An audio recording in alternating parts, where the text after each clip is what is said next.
Penguin Random House Audio presents Dungeons & Dragons, Spelljammer, Memories Wake by Django Wexler. Read for you by Lisa Flanagan. For Luke, Mike, Graham, Dave, and the rest of my high school role-playing group. Watch out for fat mayors. Chapter 1.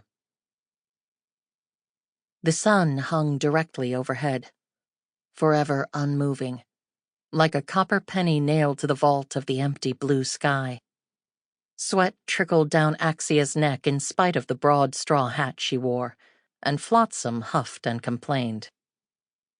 "I know," she said, shifting on the splintery box of the battered old cart.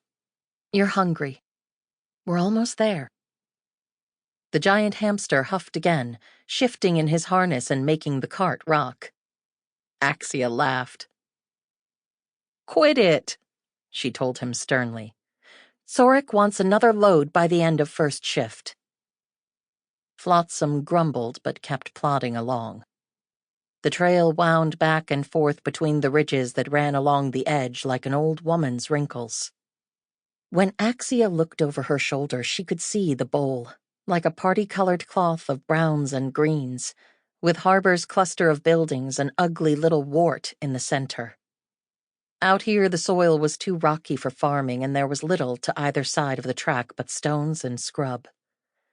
Perfect for staying away from prying eyes. "Not that we're doing anything wrong," she told Flotsam. "Not really wrong, anyway. Zorik says cheating Vilgarder out of a few pennies of tariff is practically a public service." She tugged gently at the reins. "Come on, here's the turn." Flotsam pulled the cart over a last little hillock and into the clearing, wheels crunching over brown, drying grass. Bits and pieces from past deliveries were scattered about, odd-shaped chunks of wood bleaching in the endless sun. There were crushed pots and broken pans, lengths of fraying rope, scraps of canvas too tattered for mending. Axia wore thick-soled boots to guard against the rusty nails buried in the turf. The latest delivery was in a loose pile, like it had been tipped from a giant's trash bin. Planks and timbers, rails and spars, all shattered and jumbled up together.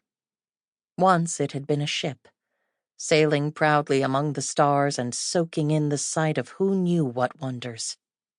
Now it was all junk, fit only for scavengers. Like me.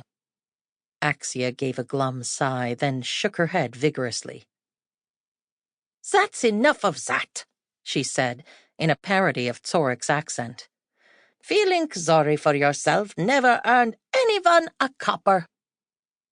She hopped down and fetched water and feed from the otherwise empty cart, filling Flotsam's tin bowl and pouring a pile of pellets beside it. Tipping her hat back, she took a swig from her own canteen and let a little more splash onto her face, droplets running back into her tightly bound hair. "Eat up," she said. "Still a long day till dark shift. With any luck, we'll get to go into town." Flotsam squeaked his approval, already stuffing food into his cheek pouches. Axia patted his furry flank and went to the pile of debris, pondering what to load first. There was an art to this, Zorik always insisted. Intact planks or lengths of spar were most valuable, but she'd already picked most of those out on her previous visits. That left broken, damaged oddments. The carved end of a bed snapped in half. A piece of capstan. Something that might have been a chunk of figurehead. Axia sorted through each piece, figuring how to pack the cart without overstraining Flotsam. Toward the back, there was a stack of broken decking, the wood shot through with wormholes. That would make it weak, apt to snap under pressure or just rot to pieces. Axia hesitated, but Zorik's instructions had been clear. Bad timber was preferable to empty space on the cart. "It's sort of pretty," she said, holding up a piece like a slice of cheese. Maybe someone can use it as... Something moved in the wreckage. Axia shrieked and hopped backward as a muscular, hard-tipped tentacle lashed out at her. Its base was a stony shell attached to a chunk of decking. Jammer leech. The things were a nuisance at the best of times, but when they were hungry, they could be positively menacing. Flotsam surged forward, dragging the cart behind him. The leech's tentacle snapped out again, but the hamster ignored it, biting down hard. Shell crunched, and the leech spasmed and went limp. It took a few moments before Axia's heart stopped hammering. Flotsam waddled over, cart squealing behind him, and nuzzled her face with his soft pink nose. Axia put her arms around the hamster's neck and gave him a squeeze.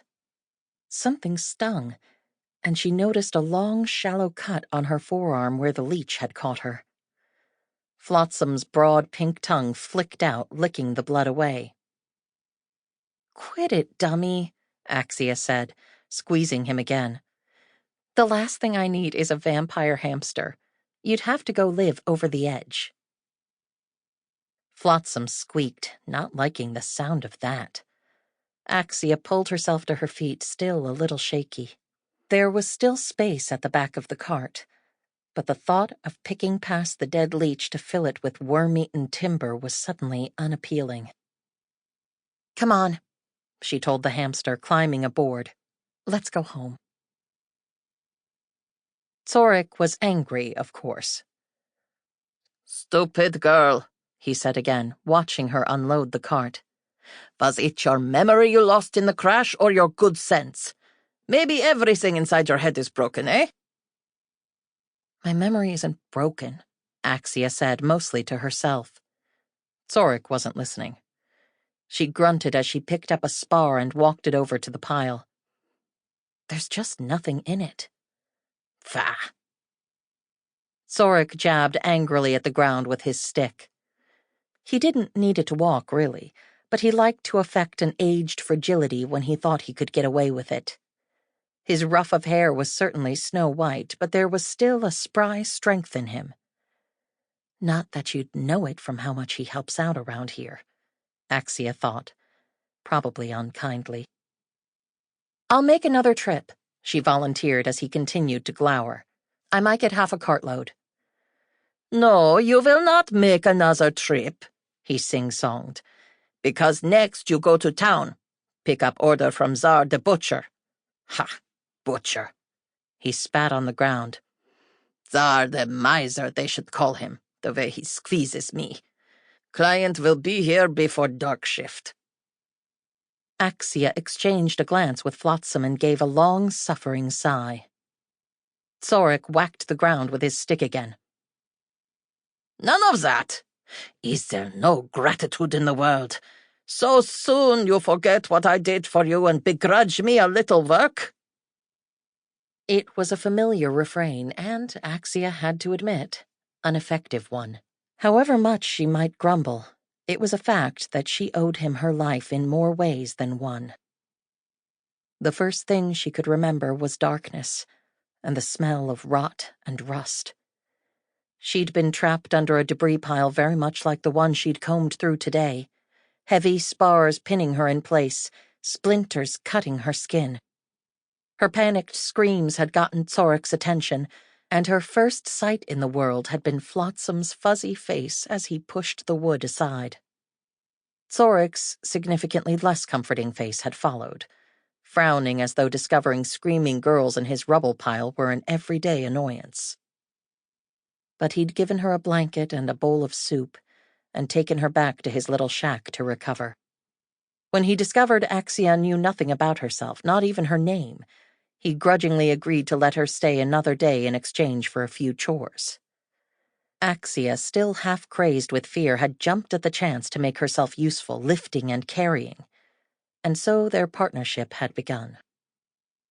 That had been 3 years previously. Since then, she'd had a lot of time to sit and think, sifting through her memory.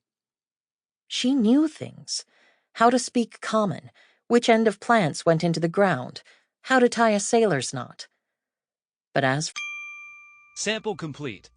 Ready to continue?